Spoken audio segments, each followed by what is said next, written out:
নমস্কার, ব্রেকিং বাংলায় আপনাদের স্বাগত। আমি জয়ন্ত মজুমদার। আপনারা হয়তো অনেকেই উত্তর পূর্বাঞ্চলের রাজ্য মেঘালয় চেরাপুঞ্জিতে গিয়েছেন বা কেউ হয়তো ছবি দেখেছেন। মেঘালয়ের একটি মনোরম জায়গা চেরাপুঞ্জি, যেখানে প্রচুর বৃষ্টিপাত হয়, অপূর্ব তার প্রাকৃতিক পরিবেশ, যেমন বিশাল বিশাল খাদ, কি বলে ঝর্ণা গুহা রয়েছে। মানে যেমন সুন্দর, তেমনি আপনি যদি সেদিকে তাকান বা একবার যদি উপলব্ধি করেন যে এই খাদে যদি কেউ মানুষ পড়ে, মৃত্যু তার অবধারিত, তাকে কেউ বাঁচাতে পারে না, এরকম একটা ফিলিংস আপনার মধ্যে আসবে।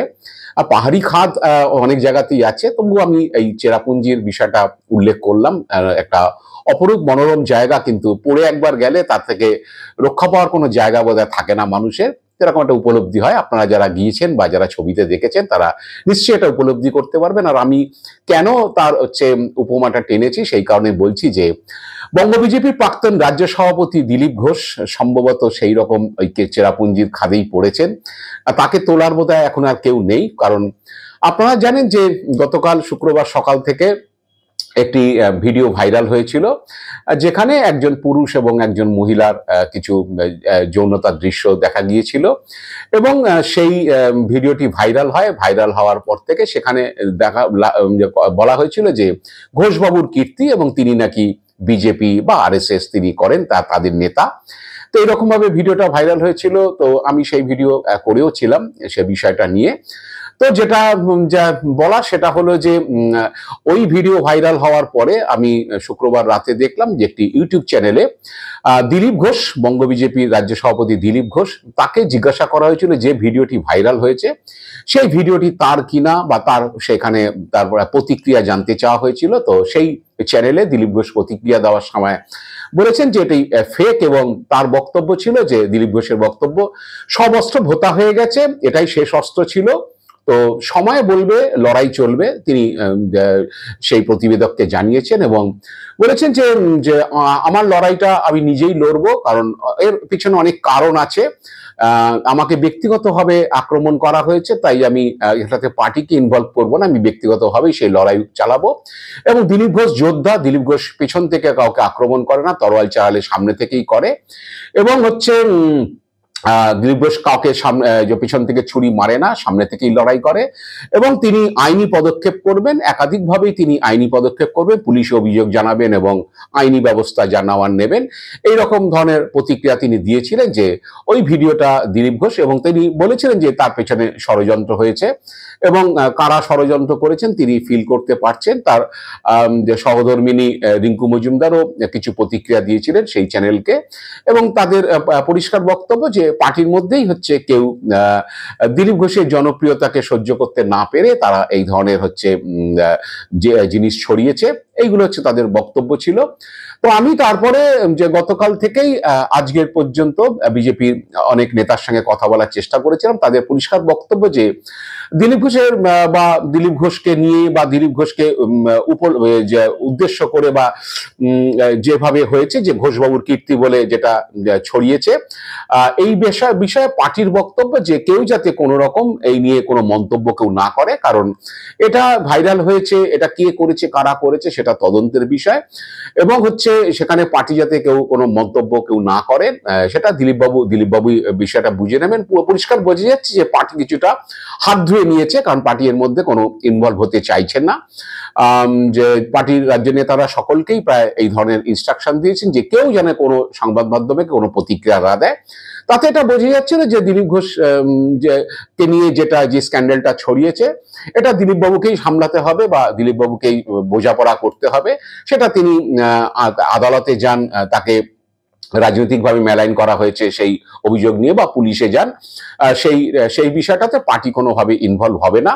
তবে পার্টির নেতারা অনেকেই খোঁজ খবর নিয়েছেন, যেটা আমি শুনেছি যে সুকান্ত মজুমদার তিনি দু একজন তার ঘনিষ্ঠদের সঙ্গে কথাবার্তায় বলেছেন যে সত্যি যে ঘোষবাবুর কীর্তি বলে যে ভিডিওটা দেখা গিয়েছে একজন মহিলার সঙ্গে কম্প্রোমাইজিং সিচুয়েশনে, সেটা দিলীপ ঘোষ কিনা বা মহিলাই বা কে, সেটা কোনোভাবে সেটাকে যাচাই করা যায় কিনা, এই বিষয়টা যদিও পার্টি কোনো তদন্ত বা আরএসএস কোনো তদন্ত করছে বলে বা করবে বলে জানা নেই, কারণ এখনো পর্যন্ত সিদ্ধান্ত যে বিজেপি কোনো তদন্ত বা আরএসএস কোনো তদন্ত করছে না। সুকান্ত মজুমদার ব্যক্তিগতভাবে হচ্ছে তিনি তার ঘনিষ্ঠ কয়েকজনের সঙ্গে কথা বলেছে বলে শুনেছি, এবং তিনি চেয়েছেন যে এটা দুধ কা দুধ পানি কা পানি হয়ে যাক, এটা সত্যিকারে যে ব্যক্তিকে দেখা গেছে তিনি দিলীপ ঘোষ কিনা, এবং যে মহিলা তিনি কে এবং কারা ছড়িয়েছে, এই বিষয়গুলো তদন্ত হয়ে এটা পরিষ্কার হওয়া উচিত। কারণ যেটুকু আমি জানতে পেরেছি সুকান্ত মজুমদারের ঘনিষ্ঠ সূত্রে, যে সুকান্ত মজুমদার দিলীপ ঘোষের ভালো চান, তিনি চান না যে দিলীপ ঘোষ কোনো বিপদে পড়ুন বা দিলীপ ঘোষকে নিয়ে এমন কোনো স্ক্যান্ডাল হোক যাতে দিলীপ ঘোষের রাজনৈতিক কেরিয়ার শেষ হয়ে যায়। কিন্তু সুকান্ত মজুমদার চাইলেই তো হবে না, কারণ বিজেপি পার্টিটা সারা রাজ্যে যে পার্টিটা রয়েছে বা রাজ্য কমিটি রয়েছে বা আরএসএস রয়েছে, তারা যদি না চান যে দিলীপ ঘোষ খাদ থেকে উঠুক বা খাদে পড়ে গেছেন, তিনি এখন নিজেই সামলান সেই বিষয়টা, তারা না চাইলে তো দিলীপ ঘোষকে ওইভাবে তোলা যাবে না, সেটা দিলীপ ঘোষকে ব্যক্তিগতভাবেই সেটা করতে হবে। তো যেটা জানলাম যে শনিবার দিন দিলীপ ঘোষ লালবাজারে জয়েন্ট সিপি ক্রাইমের কাছে অভিযোগ দায়ের করেছেন এই বিষয়টাতে।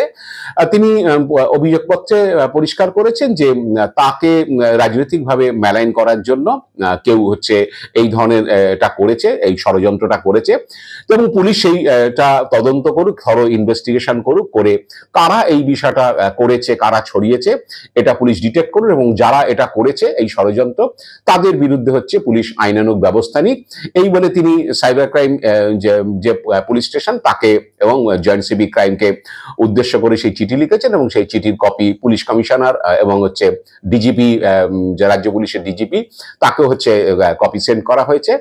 তো এখন যেটা জানা যাচ্ছে যে লালবাজার এটা নিয়ে তদন্ত করবে নিশ্চিতভাবে, যে এই ভিডিও কারা হচ্ছে বাজারে ছেড়েছে, কারা। আমি যেটুকু খবর পেয়েছিলাম যে কোন একটি প্রথম একটি ফেসবুকে এটা পোস্ট হয়েছিল, এবং সেই ফেসবুকটা নাকি ওই শুক্রবারই ক্রিয়েট করা হয়েছিল। তো এখন পুলিশি তদন্তের বিষয় যে কারা ফেসবুক ক্রিয়েট করেছে, করে কারা প্রথম ছেড়েছিল, তারপরে কিভাবে কিভাবে সেটা ছড়িয়ে পড়ে, কাদের মারফত সেটা ছড়িয়ে পড়ে, পুলিশি তদন্তের বিষয়। এখন দিলীপ ঘোষ পুলিশি তদন্ত বা আইনি রাস্তায় হাঁটবেন, হেঁটেছেন, তিনি ইতিমধ্যে পুলিশে কমপ্লেন করেছেন বা তিনি প্রতিক্রিয়া জানিয়েছেন যে একাধিক আইনি ব্যবস্থা হবে, হয়তো কোর্টেও যেতে পারেন। এখন দিলীপ ঘোষের যে কথাবার্তায় যেটা বোঝা গিয়েছিল প্রতিক্রিয়ার সময়, তাতে তিনি একটা জিনিস বোঝানোর চেষ্টা করেছেন যে হয়তো পার্টিরই কেউ আড়াল থেকে এইভাবে তাকে হয়তো ছুরি মারার চেষ্টা করেছে, এই ধরনের মনোভাব তিনি ব্যক্ত করেছিলেন। এখন দেখা যাক শেষ পর্যন্ত পুলিশি তদন্ত করে সেটাতে কি বেরোয়, এটা আদৌ হচ্ছে দিলীপ ঘোষের ভিডিও কিনা, বা তাকে বা অন্য কোনো মহিলাকে নিয়ে, দিলীপ ঘোষকে নিয়ে এই ভিডিও তৈরি হয়েছিল কিনা, কে সেই ভিডিও রেকর্ড করেছে, বা যদি না করা হয়ে থাকে অন্য কোনো ব্যক্তি কে দিলীপ ঘোষের মতো সাজিয়ে সেটা করা হয়েছে কিনা, সেগুলো ফরেন্সিক টেস্ট হলে নিশ্চিতভাবে বেরোবে, এবং হচ্ছে সেই যে মহিলাকেও জানা যাবে নিশ্চিতভাবে। এখন যদি ভুয়ো কেউ হয়, তাহলে যারা ছড়িয়েছে তারা সেই ভিডিও কোথা থেকে পেয়েছে, সেই ভিডিও কারা রেকর্ডিং করেছে, এইসব বিষয়গুলো তদন্ত সাপেক্ষ, সেগুলো আসবে। তবে সেটা সময় সাপেক্ষ, এবং লালবাজারে হয়তো কাউকে কাউকে ডাকাও হতে পারে, কারণ পুলিশ এটা সূত্রতে যায় যে প্রথম কোন জায়গা থেকে এইটা যে ইনিশিয়েট হয়েছে সেই জায়গাটাতে পুলিশ পৌঁছানোর চেষ্টা করে, এবং তারপরে তাদেরকে লালবাজারে ডাকা হয়, জিজ্ঞাসাবাদ করা হয়, এবং জানার চেষ্টা হয় যে কিভাবে তারা পেয়েছে, সংগ্রহ করেছে, বা কোথা থেকে এটা ক্রিয়েট হয়েছে, এই বিষয়গুলো। এখন সেগুলো পুলিশ নিশ্চিতভাবে তদন্ত করবে। আমি জানি না শেষ পর্যন্ত কি বেরোবে, যে ভিডিও ভাইরাল হয়েছে সেই ভিডিও আদৌ দিলীপ ঘোষের কিনা, যে ব্যক্তিকে দেখা গিয়েছে, নাকি দিলীপ ঘোষই রয়েছেন, এবং হয়ে থাকলেও সেটা কোথা থেকে সেই ভিডিও তৈরি হয়েছে বা কে ছড়িয়েছে, এগুলো তদন্ত করবে। তবে দিলীপ ঘোষকে পার্টি যে তার পাশে নেই, দিলীপ ঘোষ যদিও বলেছে যে এটা ব্যক্তিগত বিষয়, তাকে ব্যক্তিগতভাবে আক্রমণ করেছে, তিনি পার্টিকে ইনভলভ করবে না, তিনি ব্যক্তিগতভাবেই লড়াই করবেন। তবে পার্টি যে এই বিষয়টাতে দিলীপের পাশে নেই সেটা শুক্রবার থেকেই বোঝা গিয়েছে, এবং পার্টির মনোভাব যে ওটা দিলীপ ঘোষকেই নিজেকেই লড়তে হবে, হবে। তাকে লড়াই করেই ঠিক করতে হবে তিনি কোন রাস্তায় হাঁটবেন, আইনি পথে যাবেন কিনা। তখন পার্টি কিছুটা মুখ মুছে নিয়েছে। এখন দেখা যাক যে শেষ পর্যন্ত দিলীপ ঘোষ এই লড়াইয়ে যে কি হন, কোন জায়গায় তিনি পৌঁছন, আর পার্টিও শেষ পর্যন্ত তার পাশে দাঁড়ান কিনা। এখন এগুলো আগামী দিনে পুলিশি তদন্ত সাপেক্ষ।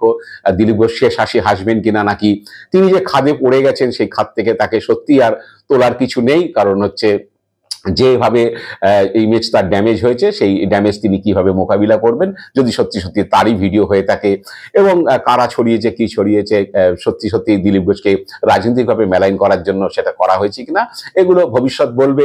আজ এ পর্যন্তই। আপনারা ভালো থাকবেন, সুস্থ থাকবেন। নমস্কার।